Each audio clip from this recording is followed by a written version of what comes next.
Hello everyone, my name is Meeksha Gupta and I'm going to be working with my partners Sarah Kim and Daniela Collins. We are high school students at Byron Nelson High School working on a campaign project for HOSA. And HOSA is pretty much just a competitive organization that allows you to compete in various events, such as medical events like CPR or even just public speaking or debate. Many of the events are centered around medical issues, but there is something for everyone. Our event is community awareness and we're working to promote awareness over Alzheimer's. So today we're pretty much just going to be talking about Alzheimer's and what causes it, common symptoms, treatments, preventative measures, and what you can do to help. So first, I'll explain what Alzheimer's is and why we think it's important. So in the US, 6.5 million people have had Alzheimer's in 2022. In 2012, it was 5.2 million. This number is increasing and will continue to increase as the population skews more towards elderly and middle-aged people over children.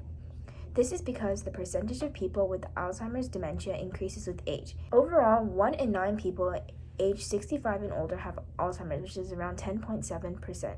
Around the world, there are 24 million affected, and Alzheimer's is ranked 7th leading cause of death in the world. While deaths from Alzheimer's have more than doubled between 2000 and 2019, those from heart disease, the leading cause of death, have decreased. As you can see, it is becoming an increasingly prevalent problem, but there isn't enough advocacy or awareness about it. So what exactly is Alzheimer's? Well, Alzheimer's is a degenerative disease that attacks the nervous system and causes dementia. Affected people lose sense of judgment and experience memory loss, as well as other cognitive changes that can be debilitating to their lifestyle and the lives of their loved ones. On a more scientific note, Alzheimer's is caused by amyloid plaques and neurofibrillary tangles. Amyloid plaques are when beta-amyloid proteins such as beta-amyloid 42 and especially toxic protein clumps together to form plaques in between neurons which disrupt cell function. Neurofibrillary tangles are collections of a protein called tau which abnormally collects inside of neurons. During normal neurological function, tau protein works to bind and stabilize microtubules. However, in Alzheimer's, this tau protein detaches from microtubules and sticks to other tau proteins to form tangles inside of the neurons. As a result, this inhibits synaptic communication between neurons and harms the spreading of signals from one neuron to the next. The first phase is an early sign of an MCI, or mild cognitive impairment. This can occur around as early as 30 years old, but the symptoms seem really minuscule. They often lose track of their things or have difficulty coming up with words. The next phase is mild Alzheimer's. Symptoms are now more prevalent, including memory loss and cognitive function struggles, such as poor judgment and needing to repeat questions for clarification. The third stage is classified as moderate Alzheimer's. At this point, symptoms include increased confusion, further cognitive function struggles, including struggling with math and language and thinking logically. Furthermore, paranoia has started setting in with patients and they struggle with increased anxiety and agitation. They could also start having hallucinations and delusions.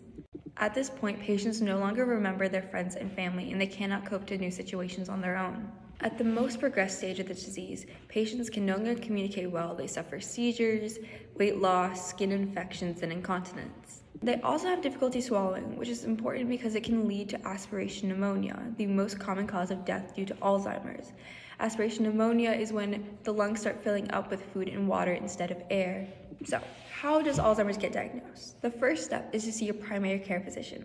They will evaluate your cognitive skills, look at your personality, behavior, and daily routines, and evaluate your symptoms. Alzheimer's can be further investigated using brain imaging and detailed memory tests. Your doctor will also do a physical examination to solidify the fact that the symptoms you are suffering are indeed caused by Alzheimer's and not another disease. When it comes to a degenerative disease like Alzheimer's, it's extremely important to get an early diagnosis. There are multiple interventions that can help with the symptoms, drug and non-drug therapies. The medicine can help slow the loss of memory and cognitive skills. Working with doctors, patients can learn strategies to help cope with Alzheimer's. Getting an early diagnosis helps patients get informed quickly and start making a plan for their future moving forward with this disease. Now we're going to discuss some common treatments used, preventative methods, and how to help someone if they have Alzheimer's. So some common treatments that medical professionals use to help includes a drug called aducanum, which works to slow down the progression of the disease and removes any beta-amyloid plaques. Another treatment that would include the pharmaceutical drug donepezil. So this mainly works to treat symptoms related to memory and thinking.